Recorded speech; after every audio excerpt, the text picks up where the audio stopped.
welcome back. Clay Baker here with MotoNexus. That's motonexus.com. I'm also on Facebook and YouTube.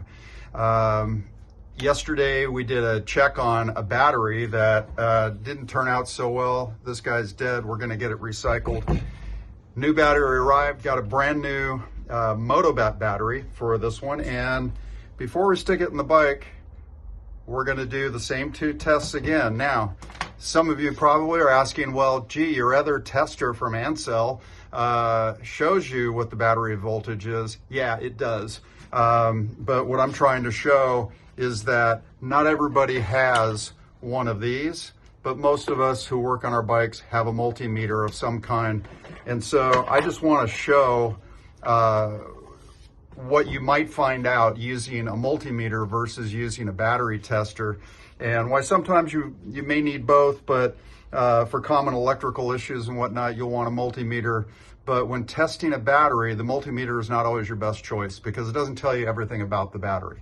So we've got our brand new battery, and we're gonna hook it up to the multimeter and see what it says. Let's just take a look.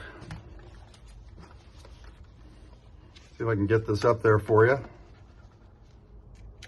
Black one on the negative and the red one on the positive. And 12.87 volts. So far the battery looks good. So let's hook it up to the battery tester and make sure all the cells are working and that we don't have any undue resistance. I've seen new batteries fail.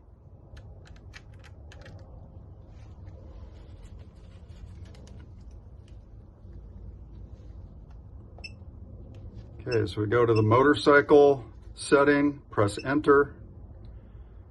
That's the battery. Press enter. 100% good battery. Resistance is only 4.84. And cold cranking amps 311. That will definitely turn over this bike. 12.81 volts. We are good. This battery is in great shape. And so we're going to get it in the bike and move on. And we're getting ready to put the new battery into this 1980 Suzuki. This project may not be suitable for everybody who likes to work on their own bikes. If you don't know what you're doing or you've never done this before, please seek professional advice. I don't want you getting hurt. The most common error that I see is that the batteries are hooked up incorrectly. If you connect the negative terminal first, and then go to put on the positive, and you happen to touch metal, particularly the frame, while you're putting on the positive terminal, you're probably going to short a bunch of stuff out. So when you're putting a battery into a motorcycle, always get both cables, first of all, the negative and positive cables on the bike out of the way so they're not touching anything. Slide your battery in, secure it, and then attach the positive, the red cable, to the positive terminal first. Now when you connect the negative, the circuit will ground itself properly to the frame. So please, if you don't know what you're doing, seek help. You can always do what most guys do, or most people do, which is go on YouTube, find a professional who's showing you how to do it. I don't consider myself professional. I just do this a lot for my own bikes. So I'm just passing along a tip. I don't want you to ruin your bike. I don't want you to get hurt. So please make sure that you know what you're doing before you do it. And let's get on with fixing this bike. So one of the things I like to do every time I get a bike in my collection, if there isn't always one on it, is install one of these.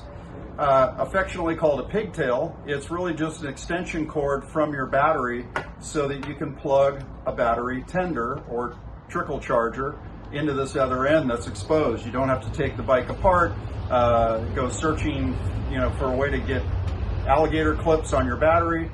You just plug the other end into the wall, and your bike is getting a nice trickle charge to keep that battery fresh and alive. So this will go on along with the battery cables themselves once we put it in. So let's get started. So what I want to do is just get these cables out of the way so that they're not going to touch anything. on your battery, of course, you have a negative and a positive terminal. One of the things I like about these batteries is I can put the terminal connectors wherever I need them so that the battery can go in a position where the cables in the bike reach appropriately. You don't slide it in. That fits very nicely.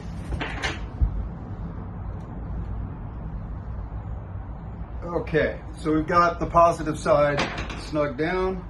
Just going to pull the cover back over that side. Your positive battery side, the cable should have a rubber cover that goes over the terminal. Just want to pull that back up and protect the terminal. Okay. Nothing touching anything it shouldn't. And then we just want to route the pigtail someplace convenient. And I'll just keep it under the seat. Probably put a zip tie on this a little later. What I'd like to do right now is just turn the key, not to start the bike, but just to see, are we lighting up? And we are. We have power. All right, so on this bike, the battery sits below the air box, and the air box has a pad on it that presses down pretty firmly on the top of the battery. So that battery is really snug in there and padded on all sides. Now we have our pigtail for the battery charger, and what I want to do is just confirm that the seat will close. It does.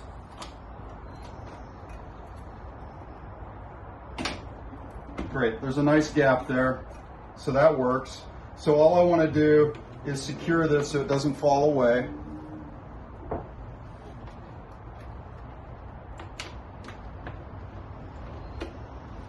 just secure it to the frame.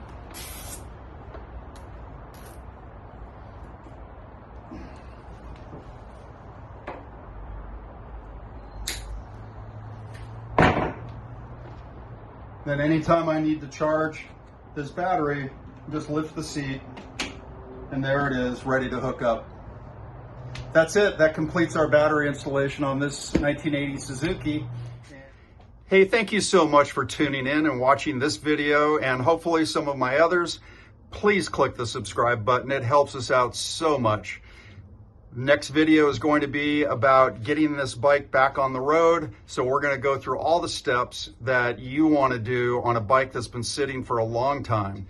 So little by little, we're going to go through all the steps of putting this bike back on the road. Stay tuned, subscribe to the channel. Look forward to hearing your comments.